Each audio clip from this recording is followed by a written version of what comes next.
All right, it's 7 o'clock. I think I might have actually figured out this being able to stream my screen and make it easier. Fingers crossed, we'll see how it goes today. But hello, Miss Rosalinda. Hello, Miss Stacy. We are going to start with just a little math because where we ended up was with 5 math problems, and then we will not be doing math. But I also wanted to make sure you all saw the beginning of the recorded video on Monday. Just so you're aware, and I will say this a couple of more times today, I had a teacher who teaches a night class who had a personal emergency. And so this past Wednesday and then this Wednesday coming up, I won't be available because I'm filling in for that teacher. But I will try to make another video. I would do another math thing, or if there's a topic you all want me to try to explain, I don't mind doing a pre-recording of that. And it would pop on right at 7 o'clock when I would normally do a live. So if you all think about something today you would like me to do, some type of topic for Wednesday that's pre-recorded, I can totally do that. And thank you for your patience. So let's get right to it with this math. We're going to start with math. Yay. All right. A seller accepts an offer of $460,000. Closing costs and expenses include a 5.5% total commission, a $1,200 owner's title insurance premium, and an existing mortgage payoff of $268,000. What are the seller's net proceeds from the sale? Okay, let's see what we've got here. Well, we know that the total of what this seller needs is $460,000. That's 100% of his needs. If he gets that, everything is covered.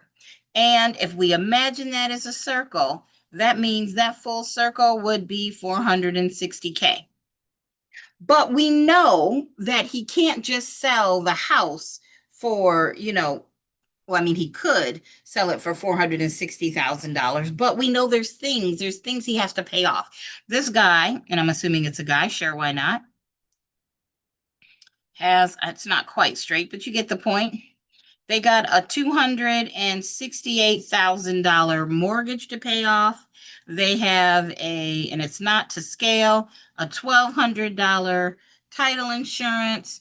They have over here 5.5% commission. And then this is going to be the extra. So what we know that's not very pretty is at the very least, well, I shouldn't say this 460 is his needs. How do I say that? We're wondering if 460 if it meets his needs. If he sells this for 460, will he get everything he needs? Well, he needs the 268. He needs the 1,200. He needs the 5.5% of the total commission. So what we would know, oh man, I just realized, sorry. I just realized, there we go, that we've got to figure out, okay, well, how do we know what, actually, I don't even know what, I have no clue to what problem I'm doing. Hello, I'm setting off. I just did a Candace. It asked about the net proceeds, and I just went off and started to do a net to seller. Let's just do it this way. $460,000 subtract $1,200, subtract $268,000, and then we got to subtract out the commission. I don't know where my brain was, but I was not reading that problem right. I'm going to do 460 times 5.5% commission, which is, I made that problem a lot harder than it needed to be. Not a good way to start the day. That is 25,300.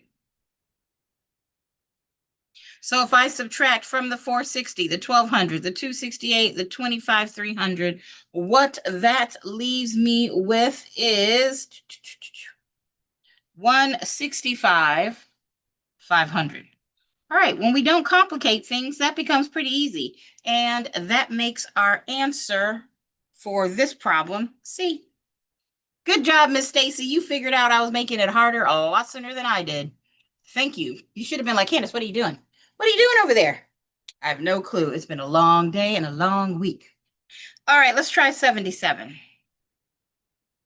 A seller has a prepaid annual homeowner's insurance policy costing $18.25 for the year, and the buyer is assuming the same policy at closing. The closing date is November 1st, with the buyer taking ownership that day. Using a 365-day year, how much must the buyer reimburse the seller for the unused portion of the prepaid premium? So it's already telling us the dates we need are November 1st through December 31st. If we're using a 365-day year, November has 30 days, December has 31 days, and the buyer starts paying and is responsible for the 1st of December. So if I add those two together, that's 61 days. That's what the buyer owes, which would be a debit, and that's what the seller should receive, which would be a seller credit for the same amount. Now we've got to find a daily amount. So I'm going to take the 1825 divided by 365. 1825 divided by 365. That gives me $5 a day. And I'm going to do $5 a day times 61 days, assuming I have done everything correctly. Let's see, 5 times 61. $305. Buyer debit, seller credit. And is that answer here? Yes, yes, it is. That gives me an answer of A. Nice, Miss Stacy. A for apple. I see you. I see you coming up with these right answers. Lovely. Love it. All right, let's try 78. A lender uses a maximum back-end total debt-to-income ratio of 36%. A borrower has a gross monthly income of $7,500, an existing car loan payment of $410 a month, and a minimum credit card payment of $95 a month. What is the maximum total monthly housing payment, or PITI, the borrower can qualify for under this back-end ratio? Sounds really difficult, but it's not, right? So what we know is this guy makes $7,500 a month. That's their income. And what we're saying, if you're the bank, is they want to look at all of your numbers, all of your finances, and say, look here, when it comes to housing and your other recurring debts, when we add all of the monies that you're going to have to spend out, not even including taxes, we're not even including your income taxes. We're talking about before your income taxes. We want to see how much you're committing to this house, your PITI. And we are not going to give you a loan where more than 36% of what you make in a month is going to housing. That's before taxes. Assuming you pay about 30% in taxes, right there, 66% of what you make in a month it's gone. You still have to put gas in the car. I don't know if you've been to the grocery store, but those groceries be expensive. I mean, for real though. Stacy, you finally figured out the math. I knew you would. Yay. And I see you getting it right. But this is very common. If you all are going into residential sales, quite honestly, if you're getting a car or anything like that, renting even, if you're making $5,000 a month, maybe you shouldn't be spending $4,000 a month on rent. How are you going to heat and cool it? So it's this idea the bank only makes money when you're able to pay them back. So they don't want more than 36% of what you make in a month to go out the door. So, all right, well, if you got $7,500 a month in income, right? Now you also have an existing loan payment of $410. All right. You also have a $95, what do you call it? A $95 what is this I'm looking for? What's the word I'm looking for? Oh, credit card payment. That's credit card. This is a car payment. If we add those two together, that's going to give us, I don't know, that's going to give us 410 plus 95. Nobody said I was good at math. That's $505. Off the bat, just with recurring payments, you're going to have to put $505 out, right? So that's cool. And I'm going to take this 7,500 and I'm going to say 7,500 times 36%. If you didn't have any type of recurring debt, you could spend 2,700, that's 27,000. Let's try that again, Candace. You could spend $27,000 on housing and expenses. That's what you could spend. But we already know 505 of that is your expenses. So if I take that 2,700 and I subtract 505, what's left is how much I could spend on housing. So 2,700 minus the 505.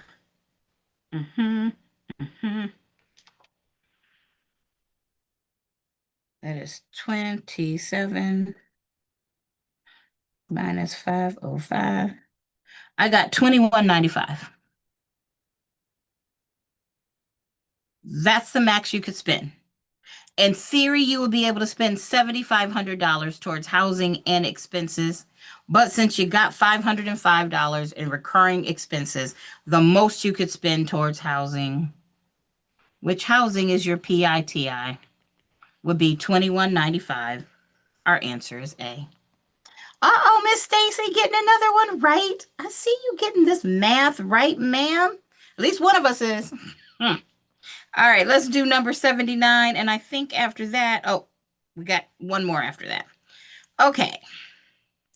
A seller agrees to carry back an $180,000 purchase money mortgage for the buyer at a 7% interest with interest-only payments due monthly for the first 3 years.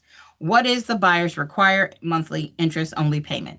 This is a very weird and long, drawn-out way to say there is an interest-only loan for 3 years.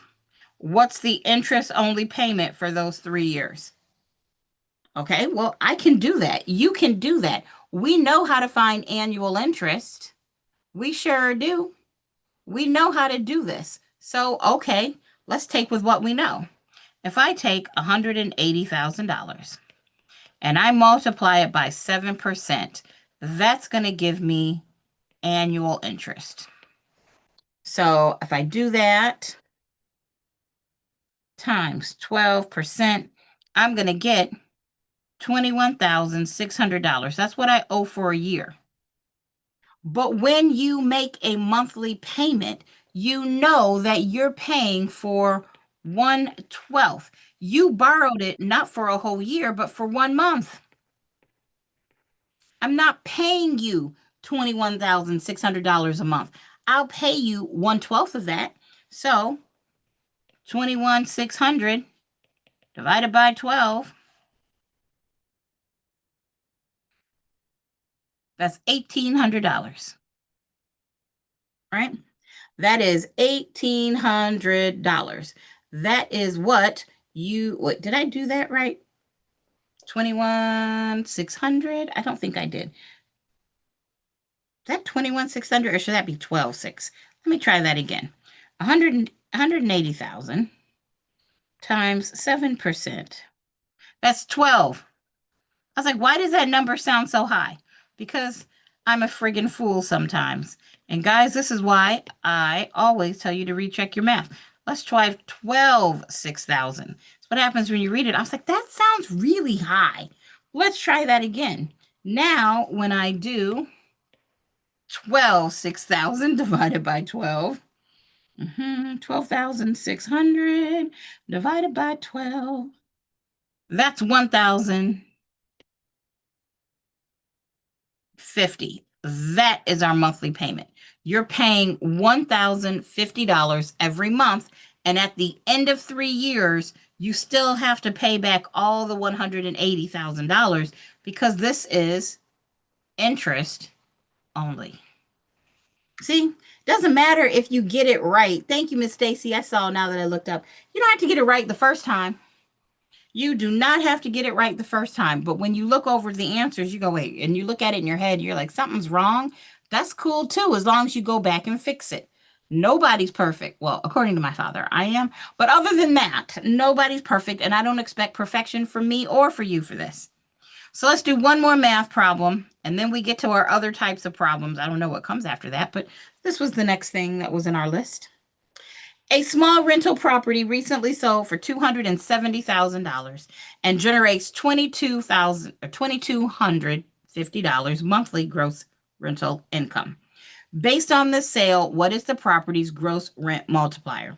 Now, if you watch that video I put out on Wednesday, because again, if you're late coming in, this past Wednesday and this Wednesday, I'm filling in for a teacher who has class, and we got to do what we got to do. We got to help other teachers out, right?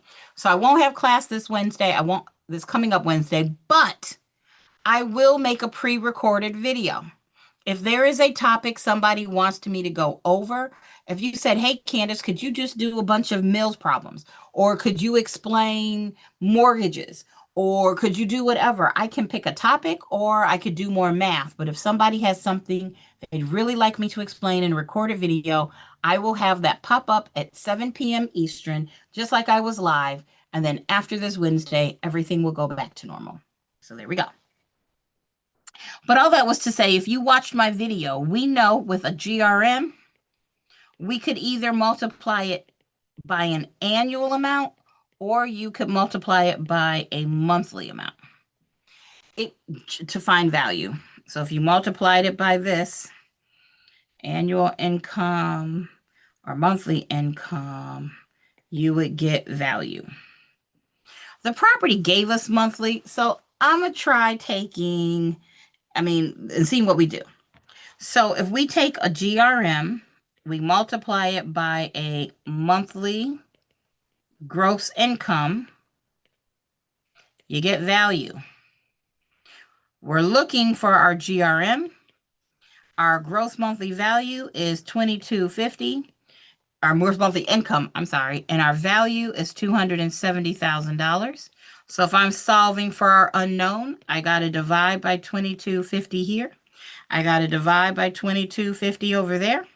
And that means our gross rent multiplier would be 270,000 divided by 2250. Yeah, that doesn't feel right. That does not feel right at all. So let's try that again.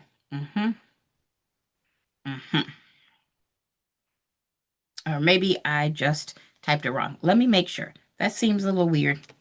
270,000 divided by 2250. There we go. I was like, that can't possibly be right. Obviously, my brain is not braining today. $120,000. When I do the math correctly, $120,000. Now, Miss Stacy, I saw you got 80D for dog. Is that because you did the annual? I want to make sure. Let's see if we had, I just want to make sure it makes sense if you didn't get it, what happened. I couldn't calculate it right, but we took the monthly gross income, we had the value. We took the value, divided it by the monthly gross income. That gave us 120. Cool. Awesome. And of course, if you're online, you're able to ask me any questions through the chat. That's fine too. If you're via TikTok, I've not figured out how to see my TikTok messages, but it is what it is. I'm working on it. All right. Enough with the math. Let's roll on. Scroll. Okay, I can do it.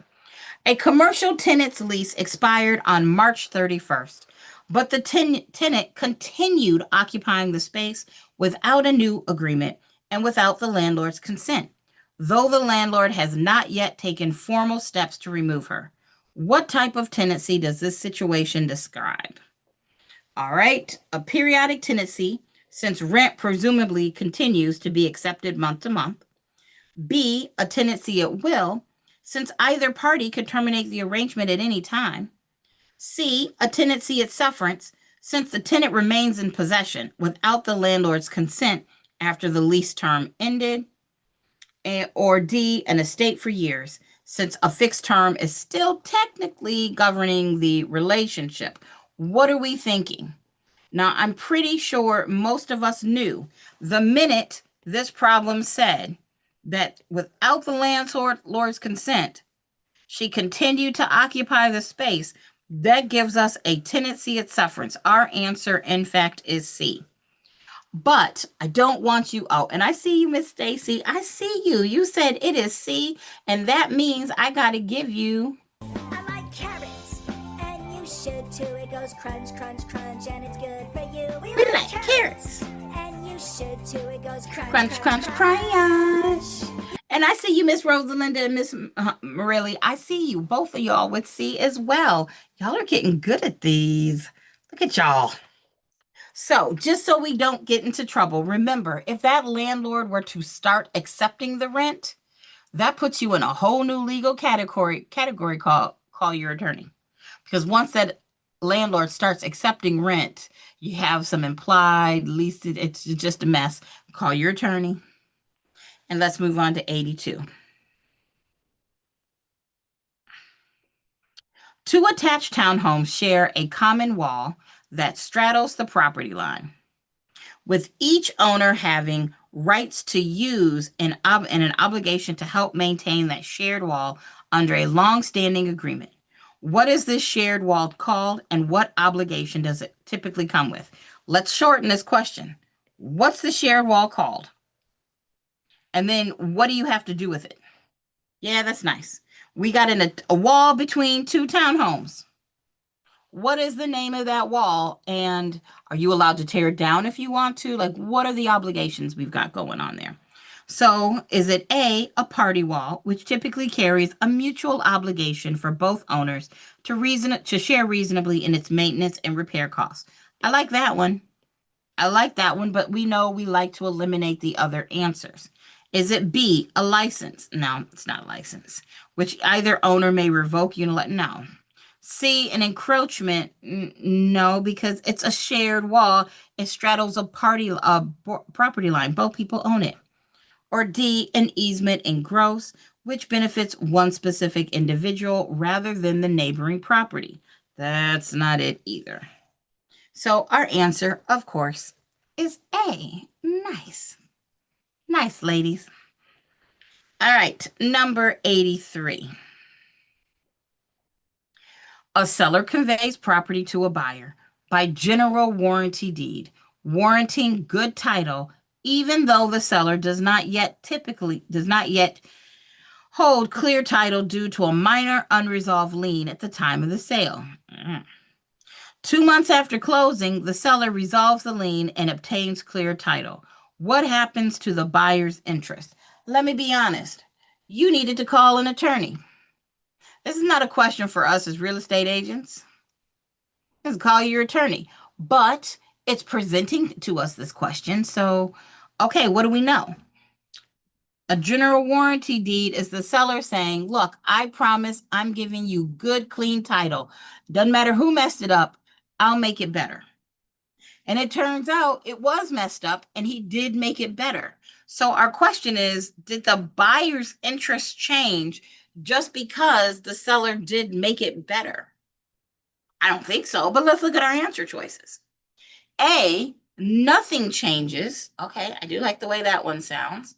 We got A, nothing changes because, but the buyer must repurchase the property to obtain clear title. Yeah, I'm not liking that you have to repurchase the property. You have a warranty, a general warranty deed, I should say.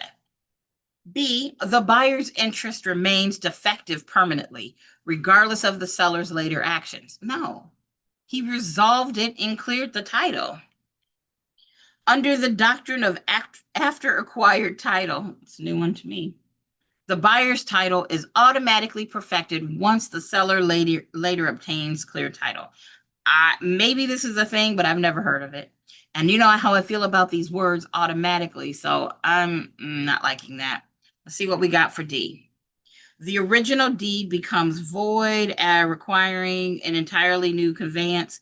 Well, I don't like that either. If I don't like any of it, we got to go back to the drawing board. Let's see. That's not what I meant to do. Which one? I know it can't be the buyer has to repurchase the property.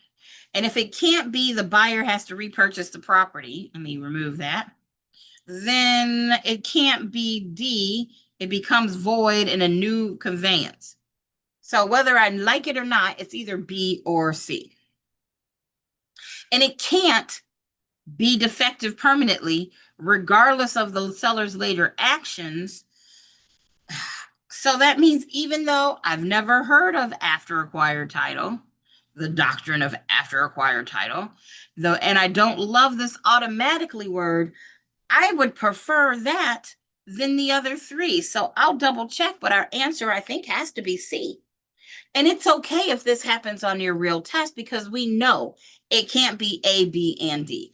I didn't love C, but they can't all be wrong. So we go back to our drawing board. And it's okay if this happens. You've got to choose the best answer choice available. You all know eventually I'm going to go ahead and get my Michigan license. And I could get something like this on my test. And I could be right here like this. That's okay. That is perfectly okay as long as you pick yourself up and say, okay, what's the best answer choice? And in this case, for 83, okay, that's what it says the answer is. Hey, me. I mean, I felt pretty good about it because I knew it couldn't be A, B, or D. It had to be C. But I've learned a title here, a doctrine of after acquired title. Probably will never see that again, but hey, you never know. If it pops up on your test, you now know what it is. And I don't love automatically, but I guess it means you don't have to go to court or anything. It's just now you just have clear title. We learn something every day. All right, 84. An estate that recognizes non-agency transaction brokerage. So that means the agent is involved, but is not representing either party. They're like a facilitator. They're just the in-between man. An agent works with both a buyer and a seller, but represents neither party as a fiduciary. Instead, simply facilitating the transaction with the duties of honesty and fair dealing to both. Okay, what is this arrangement generally called? Really? That's a very long, very long-winded way to say, what's the name of this? But okay. Is it A, designated agency? Since a specific, let's just go with the name of the arrangement. Designated agency, sub-agency, transaction brokerage or facilitation, or D, dual agency. I mean, it's not designated agency because you are working for neither party as a fiduciary, which means it can't be D either. It can't be D because yes, the same person is involved, but dual agency, and let me scroll that up a little bit there. Dual agency means two clients both owed fiduciary. And in this case, neither party was a fiduciary, so it cannot be dual agency. So now we have sub-agency or transaction brokerage. Now, it does say facilitating the transaction, and you've got this facilitation here. So I'm feeling good about C, but B says sub-agency since the agent works under the umbrella of the listing broker. No, remember this agent isn't working for either client, and the listing broker clearly works for the seller. So that can't be true, meaning our answer is C. Very good, people. Very, very good. I see you with your right answers. All right. Miss Caroline, are you here today? I don't know if you are in YouTube land, but if you're here, let me know because I was going to talk about how to choose a office today. But if you're not here, I'm not doing it without you. So just reach out to me, Miss Caroline, if you are here, and I'll talk about it. If not, no biggie. We'll just wait till next week to talk about it. All right, 85. A seller's exclusive right to sell listing with broker A expires on June 30th with no sale. On July 15th, so over, the seller signs a new listing with broker B. On August 1st, a buyer who was originally shown the home by broker A during the listing period, but who broker A never followed up with, purchases the home through broker B. Broker A claims commission. Is broker A likely to entitled to one? Well, let me help y'all out. This is not how any of this works. If you want to make sure that you get paid, you, how do I say this? When you sign a listing agreement, it's from point A to point B. This is time. And if there's a new agent, it's going to be from point B to point C. So if somebody buys the property during this time, then most of the time, this new person is the one that's going to get paid. Most of the time, that's what's going to happen right now. There is something called a protection clause or a protection period where the first person, this first person. But don't you have to give the, you have to give the seller, right, a list? Well, yeah, every state's a little different. So we're going from a national point of view. Yes, in North Carolina, ours says, hey, if you want to be protected, well, let me be very clear because you asked. In North Carolina, it says, here's my list. But if somebody buys during this period with a new broker, you get nothing. That list really only protects you if there is no new listing agreement. That's what ours say. But either way, even if you're not in North Carolina, you got to read what your protection period clause says. It might say, look, if I give you a list, then yes, somebody who bought it while I showed it, I'm going to get paid. It could be like North Carolina that says, look, this list is only good if it doesn't get listed by another company. There's no one way to handle it. So I wanted to explain. Does that kind of make sense? Yes. And then you all, Marilla, you said this kind of question gets you because the contract expires. Yeah, the contract does expire. And that's why we got this protection period clause. Because what we didn't want to do is have somebody knock on the seller's door on June 28th. The protection period exists because on June 28th, a new buyer knocks on the door. We don't want the seller going, ooh, are you really interested? Just wait until after the 1st.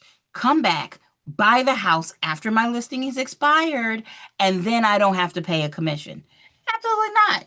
This person saw the house while I showed it, while I did all the promotion. They know it's for sale because of me. So let me make this clause that protects me as the agent and my broker that says, look, if somebody who buys it while I saw it, when I was listing it, somebody buys it who saw it while I was listing it, then I should get paid. We call that being the procuring cause. So specifically, and I cannot see this question being on a pre-licensing. On the national side, I think they would probably tweak this for the state side of wherever you are. But let me see what my options are. Is broker A likely entitled one? Yes, but only if broker A pays broker B half of the total commission first. I mean, I'm sure that would be lovely for maybe somebody, but that's not a normal thing. B, only if broker A can establish they were, oh, look at this word, procuring cause of the sale under the terms of any applicable protection period clause in the expired listing. A lack of an active protection clause and evidence of abandoned follow-up would work against broker A's claim. That is a really legal answer, but I like it because it says, look, you'd have to prove you were the procuring cause and you didn't follow up. So if you don't have that clause and you didn't follow up, there's a good chance you probably would lose. That's basically what it says. I like that, but let's see what our other options are. C, under no circumstances, because a listing agreement that has expired can never generate a valid commission claim. No, because I just talked about this protection period. What is that? I don't know what kind of arrow that was. So not C or D, yes, automatically, because any agent who ever showed the buyer the property remains a permanent right to commission. I don't know what world they're in, what crack they're smoking. That's not how this works. And real estate, our answer by lack of it can't be anything else. Plus, I like what it says is B. Is B kind of long-winded? Yes. But it's also very true. Can you prove that you are the procuring cause?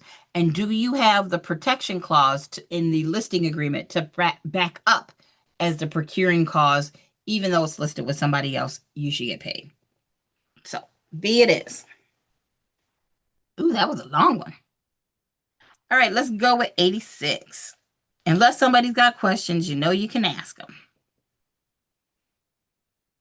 Let's go here. Trying to make it good so we can all read it there.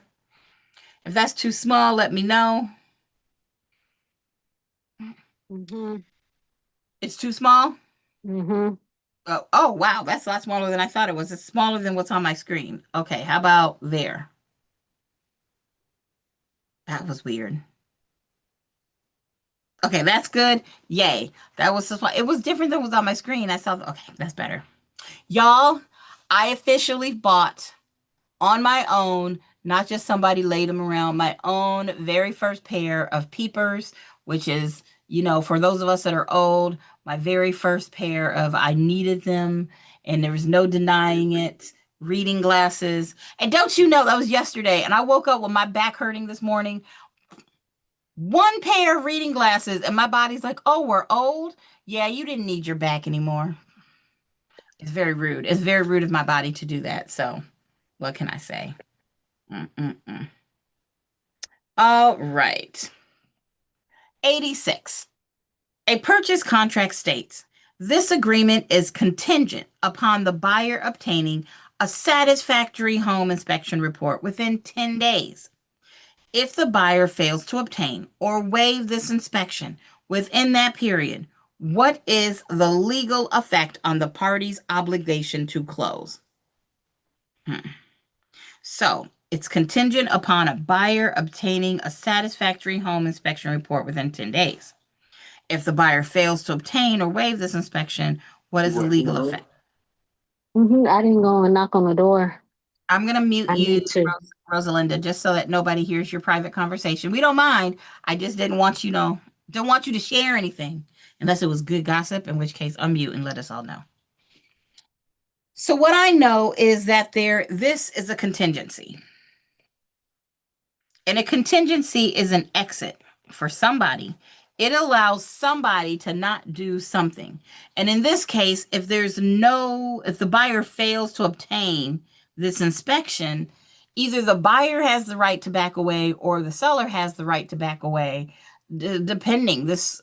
We don't see the language of the contingency, but it could say something like the seller's like, look, if you don't bother to go ahead and get an inspection within 10 days, we don't have to sell you the house because clearly you're not interested in doing this. Or it could be, hey, I'm the buyer and I want to get a satisfactory home inspection. And if I can't get a satisfactory one, I can walk away. Don't know because it doesn't tell me, what does satisfactory mean? But I know somebody has the ability to exit. So let's see which answer best fits that concept. Is it A, the contract converts into a month-to-month lease until the inspection is completed? No.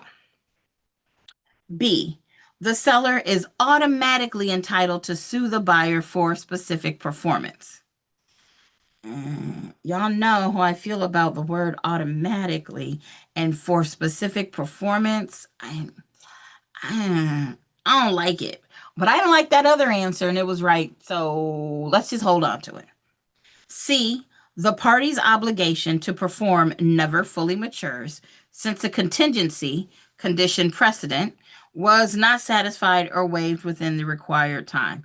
I mean, that is very legal, but that sounds about right. Your obligation to perform never fully matures means you don't have to perform because the contingency was not satisfied. So either the seller doesn't have to perform their duties of selling the house, or the buyer doesn't have to perform their duty of buying the house. Could they have said it a little bit less legalese? Yes. But do I like that answer? Also, yes. So I'm going to say no to B and yes to C because I definitely like it better than B. Or D, the contract remains fully binding and the buyer must close regardless of the inspection outcome. No, because it can't be fully binding because there was a contingency and it wasn't met. Our answer has to be C. Doo-doo-doo. C it is. See, I see you. I see what you did there. Yes, we already heard the Carrot song, but we have not heard. C is for cookie. That's good enough for me. Hey. All right, let's move on to number 87.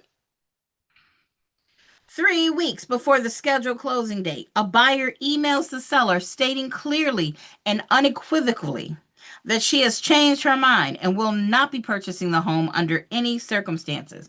Well, that's problematic because, lady, you got a contract. What can the seller do at this point before the actual closing date arrives?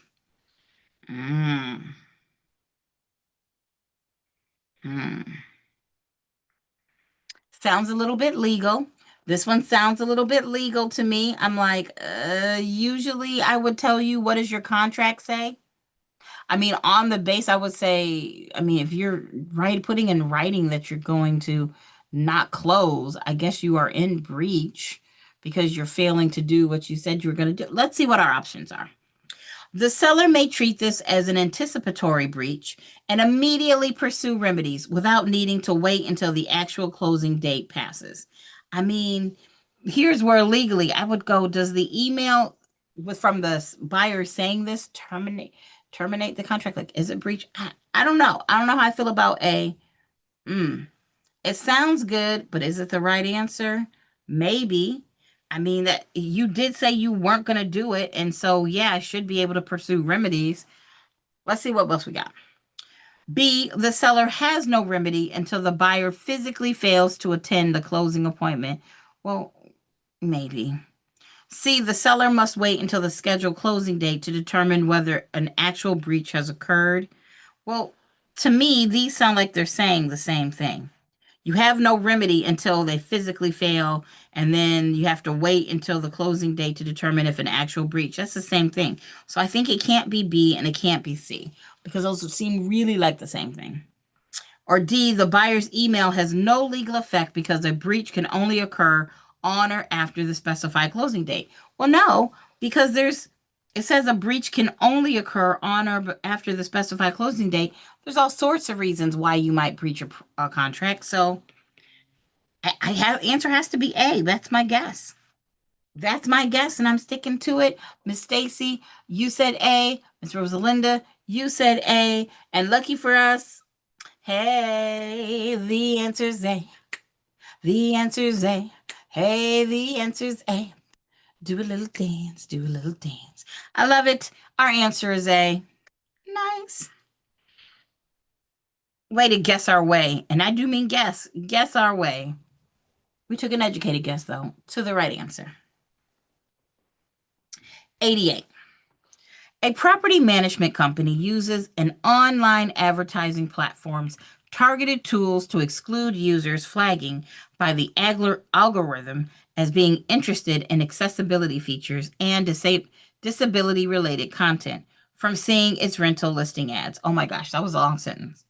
Basically, a property management company says, don't exclude users that are looking for accessibility features and disability related content. Does this raise Fair Housing Act concerns? Yeah. You can't say don't show my ads to somebody who is differently abled. It's not B and it's not C. This is problematic. So is it A, yes, but only if a specific individual can prove they were personally excluded and suffered damage as a result? Or D, yes, because excluding an audience based on characteristics associated with the disability through targeted ad delivery can constitute unlawful discriminatory advertising even without a human directly rejecting an applicant. Oh, yeah. Our answer is D. Yes, this is problematic. No, you should not do this. That really sums it up. Don't do that. Right? 89. A 55 and over community wants to maintain its exemption from the Fair Housing Act's familial status protections. Under HUD regulations, what must the community demonstrate to legally qualify for this housing for older persons exemption? So, a 55 and over community wants to maintain its exemption, and we need to know, what do they have to do to keep that or to qualify for it? Is it A, 100% of all residents with no exceptions are age 55 and older? Is it B, that at least 50% of the occupied units have to have at least one resident age 55 or older? Is it C, that at least 80% of the occupied units have to have at least one resident age 55 or older, along with published policies and procedures, say that 5 times fast, demonstrating this intent? Or D, that the community simply advertises itself as a 55 plus community, regardless of actual occupancy? Well, I think we all know we can eliminate D. But this is just one of those memorization questions where you just have to know the rule is, if you're going to call yourself 55 and over, then at least 80% of your occupied units have to have at least one resident age 55 or older. What if there's an age difference between the two spouses or, the couple or whoever? One person needs to be at least 55. And what happens if something happens and you were a grandparent and now something happens, now you're the full-time caregiver of this child who's definitely not 55 and older. They can't kick you out because of that. So yes, our answer is C. All right, let's keep on rolling. 90. A buyer purchases a home subject to the seller's existing mortgage, meaning the buyer takes over making payments on the loan, but the original seller remains the named borrower on the note. Yep, that's the definition of subject to. If the buyer later defaults on the payments, who remains personally liable to the lender for the debt? This is like my sister's like, hey, I'm going to buy a car. And then she moves to Hawaii and doesn't want to take the car with her. So she's like, here you go, Candace. You just use my car and make the payments for me. And I could do that. But what happens if I stop making those payments? That car loan is in her name. That's her credit that takes the hit. This is the same concept with buying a house subject to the mortgage. The seller already has a mortgage. And instead of getting a new loan or the seller paying it off for something, the seller's just like, look, just make my payments for me. And I trust you to make the payments. Who cares about my credit? Who cares? I mean, I care about my credit, so I wouldn't do it. But let's see what happens. Is it A, the buyer alone is liable since taking over payments legally transfers all responsibility for the debt? Absolutely not. B, the lender automatically becomes responsible for absorbing any losses once title transfers? No. The lender's going to become responsible? Please. C, the original seller remains personally liable to the lender since the loan was never formally assumed or the seller released. I like that one.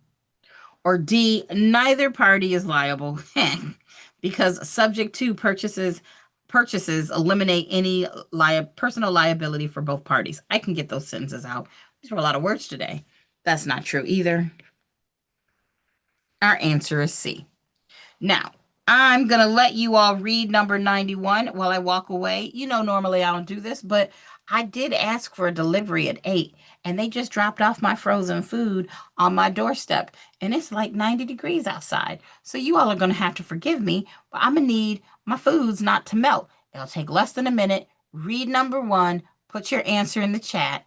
It's okay. Thank you, Rosalinda. I had so much to do today, and grocery shopping was not on my list if I was going to do this with y'all. So I'll be right back. You read the question. I'll tell you the answer when I come back.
All right, I am back.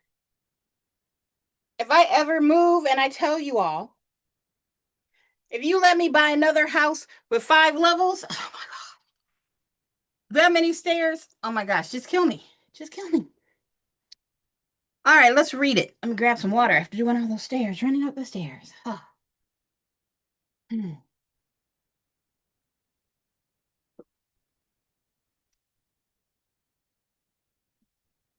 Ah. A lender requires a borrower to pay 1/12 of the estimated annual property tax and insurance. So that's the TI and PITI. This is the taxes and insurance. That's this stuff.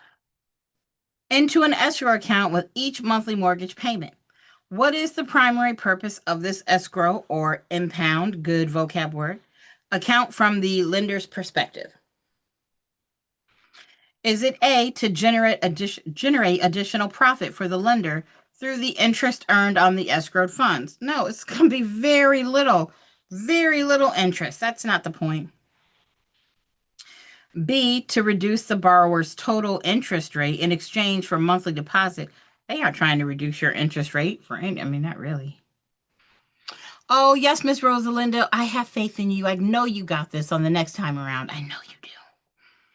C, to satisfy a federal requirement that all mortgage loans include an escrow account, regardless of the loan type or down payment. Do all loans require it? I don't know of a federal requirement that says all mortgage loans have to include an escrow. In fact, I know some don't, but okay.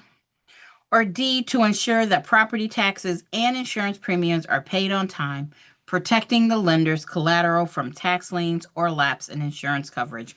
There we go. That is why we put monies in escrow. Our answer is D. All right, 92. An appraiser is valuing a unique custom-built home with no good comparable sales available nearby. making the sales comparison approach unreliable. Which appraisal approach is generally best suited for this situation and why? So it's a unique custom built home. There are no good comparable sales nearby. And that means you can't use a sales comparison approach. Well, we got three choices. We got the sales comparison. We've got the cost approach. And we have the income approach. That says income, you just can't tell. Income approach, which in order to use the income approach, you need income. And if it's a unique custom built home, it's probably not going to have any income, meaning our answer should be cost approach. So A says the income capitalization approach. No, we just said it wasn't. B, the cost approach. Okay, well, we did say that because it estimates value based on land plus the cost to replace the improvements minus depreciation, which does not depend on finding comparable sales. That is a true statement, and we like it. C, the gross rent multiplier approach. Well, no, because I know the gross rent multiplier approach is a part of the income approach, and we already said no to that. And the problem told us there was no good comparable sales, which means it can't be the sales comparison approach, which means by process of elimination, our answer is B. Oh, no worries about changing it to B. It's okay. You're allowed to change your answer. All right, let's do 9-3. An investor purchases two adjacent smaller lots and combines them into a single larger parcel suitable for a bigger commercial development. The combined parcel is now worth more than the sum of the two lots' individual values before combination. What appraisal principle described this increase in value from the combination? So you got two smaller lots, and then what you do is you combine them into one big lot. Right? And now, if it was worth this and worth this, when you put it together, it's worth more. What do we call that principle? Is it regression? Is it increment? Is it progression? Or is it plottage value? Well, I could go through all of these, but the definition is the answer. The answer is the answer because that's what this is describing. And our answer is D. Regression, it would be because, oh, you're close to lesser properties. That's not it. Increment, a term used for government assessed value adjustments. Yeah, that's not what we're talking about. Or C, progression, when there's an increase of value because you're closer to more valuable properties. D describes exactly what we're talking about, and that is our answer. All right, 94. A city passes an ordinance requiring all new commercial buildings to include a minimum number of electric vehicle charging stations. This is an ordinance that the city passed without paying property owners any compensation for this new requirement. Property owners argue this amounts to unconstitutional taking requiring compensation. Which characterization is more accurate? Okay, so a new ordinance saying that you have to have a minimum number of electric vehicle charging stations. They didn't take your land, so I don't know if we can call this eminent domain. I mean, they require you to have ramps so everybody can have access. They require you to have fire safety, and they don't compensate you for that. So, ooh, how do we feel about this one, guys? I think we got to look at our look. I'll take a look at our answers. Is it A? This is generally a valid exercise of police power, regulating land use for public welfare rather than requiring compensation, since it does not physically appropriate the property or deny all economically viable use. I like that one. They didn't take the land, they just tell you what you had to have on it. I like that one. Let's see what we got. B, this is an exercise in eminent domain since the city is taking control of part of the building. No, but they're not. This is an act of escheat. No, because we know escheat means somebody died with no will and no heirs, and then the property would be given in ownership to the state. Or this is automatically a regulatory taking requiring just compensation. Since any new mandate on private property must be compensated. That's not true. That I wish it were true, but that is not true at all. All right, guys, it is 8 o'clock. We don't have a ton of people here today anyway, but I want to do this recording for everybody. And we're starting at the top of another page. So Wednesday, remember, I won't be here, and I don't think Caroline is here today either. So I don't want to do what I told her I was going to do. Does anybody have a topic you would like me to do a recording on? I'm not going to do it tonight because my back is killing me, but I'll probably do it tomorrow morning. So if you have a topic, email me tonight. I'll get it in the morning and I can make that topic. Otherwise, maybe I'll just do some questions. I won't do these questions that we did here. I'll come up with a new set of questions, but I'll go over some questions. That way you can listen to me do them for Wednesday. All right. Cool, Miss Rosalinda. Sounds good. Well, thanks, guys, for being here with me. Sorry again about Wednesday. I will be back here with you on Sunday.